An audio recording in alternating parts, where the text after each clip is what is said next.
गांव में चंदन प्रकाश नाम के एक पंडित जी रहते थे। वो भगवान शिव के परम भक्त थे।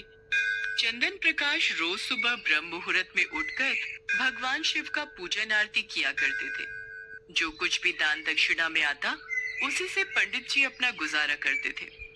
पंडित जी के पास भले ही खुद के लिए इतना नहीं था, फिर भी वो स्वभाव के बहुत दयालु थे। जब भी कोई जरूरतमंद मिल जाता, वो अपनी क्षमता के अनुसार उसकी सेवा जरूर करते थे। ओम नमः शिवाय। ये लो माई, ये कुछ फल और अनाज रखो, ये तुम्हारे काम आएगा। अब तो ठीक है ना? हाँ हाँ पंडित जी, ये तो बहुत है। भगवान आपको हर खुशी दे। पंडित जी के इस दानी स्वभाव से उनकी पत्नी उनसे कभी कभी गुस्सा हो जाती थी। सुनो जी, मंदिर में दान दक्षिणा में आए सामान को तुम यूं ही औरों में बांट देते हो, और घर में कितनी तंगी है ये भी तो सोचा करो। ओम नमः शिवाय। कोई बात नहीं सरला, हमसे ज्यादा उन गरीब अम्मा को उस सामान की जरूरत थी। और फिर भगवान शिव के होते कभी मत सोचना कि हमें जीवन में कोई परेशानी आएगी। भगवान भोलेनाथ तो सारे दुखों को हरने वाले हैं। यदि हमारे जीवन में दुख आएगा तो वो क्षण भर में हर लेंगे। एक समय ऐसा आया जब मंदिर में दान दक्षिणा कम आने लगी, जिससे पंडित जी को आर्थिक तंगी का सामना करना पड़ा। घर की मूल आवश्यकताओं की पूर्ति नहीं होने के कारण वे दुखी रहने लगे। इसी तरह दिन बीतने लगे। एक दिन महाशिवरात्रि का दिन आया। उस दिन भी पंडित जी हमेशा की तरह प्रातः काल उठे और मंदिर की ओर चल पड़े। पंडित जी ओम नमः शिवाय का जाप करते जा रहे थे। ओम नमः शिवाय, ओम नमः शिवाय, ओम नमः शिवाय, ओम नमः शिवाय। संयोग से देवी पार्वती और भगवान शिव इसी रास्ते से भ्रमण कर रहे थे। देवी पार्वती ने पंडित जी को देखा। वे भगवान शिव से बोली, प्रभु, पंडित जी आपकी कितनी पूजा और सेवा करते हैं। आज भी इनके चेहरे पर शिवरात्रि के शुभ अवसर पर इतनी परेशानियां होने के बाद भी एक उत्साह है। ये सदैव गरीबों की भी मदद करते हैं। वह स्वयं जीविकोपार्जन के लिए बहुत कम कमा पाते हैं, फिर भी उनकी आपके प्रति आस्था कम नहीं होती। आज महाशिवरात्रि का पावन उत्सव है। आप अपने भक्त की सहायता कीजिए प्रभु।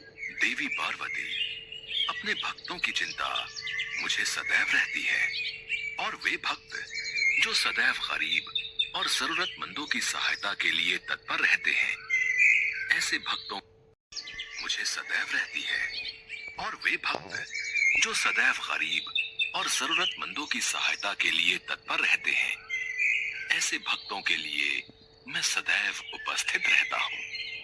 आप निश्चिंत रहिए। आज पंडित जी मेरे शिवलिंग पर जितने बेलपत्र भी चढ़ाएंगे, वही बेलपत्र आज रात्रि में पंडित जी को धनवान बना देंगे। यह बातचीत करके पार्वती जी और शिव जी तो चल दिए, किंतु उसी समय उस राह से एक व्यापारी गुजर रहा था। उसने शिव पार्वती का ये वार्तालाप सुन लिया। अगर चढ़ाए हुए बेलपत्र से वो पंडित धनवान हो सकता है, तो फिर मैं क्यों नहीं हो सकता? मैं आज ही उससे जाकर मंदिर में चढ़ाए हुए सारे बेलपत्र खरीद लूंगा। यही सोच वो लालची व्यापारी पंडित जी के घर पहुंच गया और बोला, पंडित जी, आपने अब तक जितने भी बेलपत्र शिव पूजन में चढ़ाए हैं, वो सब मुझे दे दीजिए। बदले में मैं आपको 100 स्वर्ण मुद्राएं दूंगा। सरला, ये सेठ जी मुझसे क्या मांग रहे हैं? ये बेलपत्र तो मैंने शिव जी की पूजा अर्चना में चढ़ाए हैं। सुनो जी, हमें धन की जरूरत है, और क्या पता इन सेठ जी को उनके बेलपत्रों की हमसे ज्यादा आवश्यकता हो, इसलिए आप दे दो। इसके पश्चात पंडित जी ने सारे बेलपत्र बोरे में भरकर व्यापारी को दे दिए। व्यापारी बोरा लेकर मंदिर पहुंचा और शिवलिंग पर चढ़ाकर देखने लगा। हे शिव, अब जल्दी से वो कृपा मुझ पर कर दो जो आप पंडित पर करने वाले थे। देखो, मैं सारे बेलपत्र ले आया हूँ। हो सकता है भगवान शिव थोड़ी देर में मुझ पर कृपा करें। यहीं बैठकर प्रतीक्षा करता हूँ। प्रतीक्षा करते करते सेठ जी को आधी रात हो गई। सेठ जी चमत्कार देखने के लिए बहुत उतावले हो रहे थे। आखिर तीसरा पहर गुजरने के बाद सेठ जी के सब्र का बांध टूट ही गया, और क्रोध में आकर सेठ जी शिवलिंग को झकझोरने लगे। सेठ के हाथ शिवलिंग से ही चिपके रह गए। सेठ ने बहुत प्रयास किया, किंतु उसके हाथ हिले तक नहीं। थक हार कर वो शिव जी से क्षमा याचना करने लगा। हे शिव शंकर, ये क्या हो गया? मेरे हाथ इस शिवलिंग से हट क्यों नहीं रहे हैं?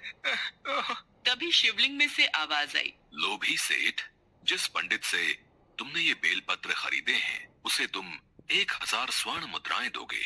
यदि तुम इसे स्वीकार करते हो तभी तुम्हारे हाथ इस शिवलिंग से अलग होंगे।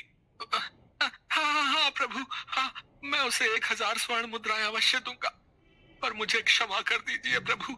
मैं आगे से कभी भी लालच नहीं करूंगा, सदैव निष्काम निस्वार्थ भावना से दूसरों की मदद करूंगा। भगवान भोलेनाथ ने व्यापारी को क्षमा कर दिया और उसके हाथ शिवलिंग से अलग हो गए। उसके पश्चात उस व्यापारी ने पंडित जी को भेंट स्वरूप 1000 स्वर्ण मुद्राएं दी। शिव जी का कथन सत्य हुआ। पंडित जी के जीवन के सारे दुख दूर हो गए। सच है, जो भी प्राणी सच्चे हृदय से भगवान शिव को याद करता है, शिवरात्रि का व्रत रखता है, भगवान शिव उसके जीवन के सारे दुख हर लेते हैं और सदैव उनकी कृपा बनी रहती है।